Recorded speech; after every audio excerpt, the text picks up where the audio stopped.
जय हिंद, जय हिंद।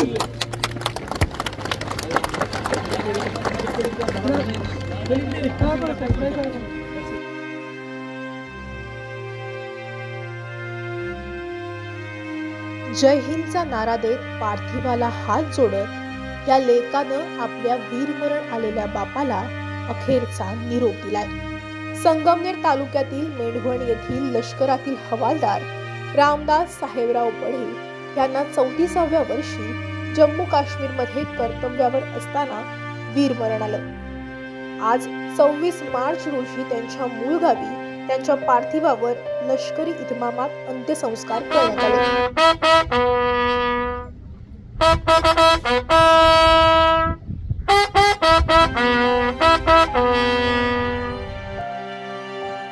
रामदास बडे यांच्या पश्चात त्यांची आई, पत्नी, एक मुलगा आणि एक मुलगी असा परिवार आहे। बढे लष्कराच्या फील्ड रेजिमेंट युनिट 34 मध्ये कार्यरत होते।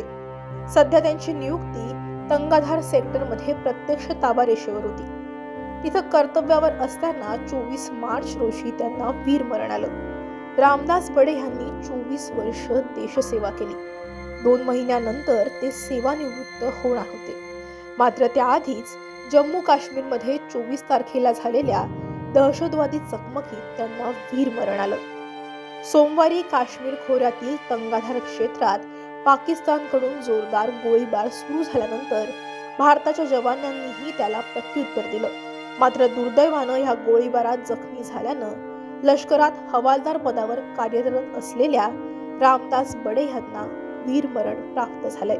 जम्मू काश्मीरमधून त्यांचं पार्थिव मुंबईला विमानानं पाठवण्यात आलं। त्यानंतर मेंढवण या त्यांच्या मूळ गावी संपूर्ण लष्करी इतमामात त्यांच्यावर अंत्यसंस्कार करण्यात आले।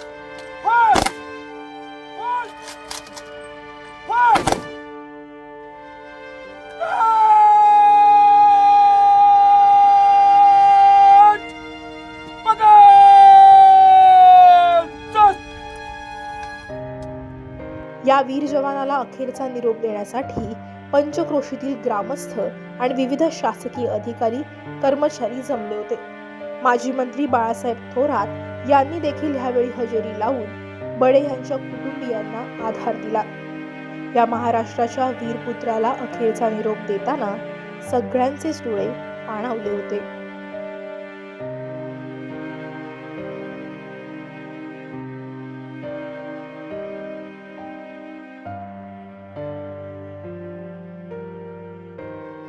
Mobin Khan, Maharashtra times online, Ahilyanagar.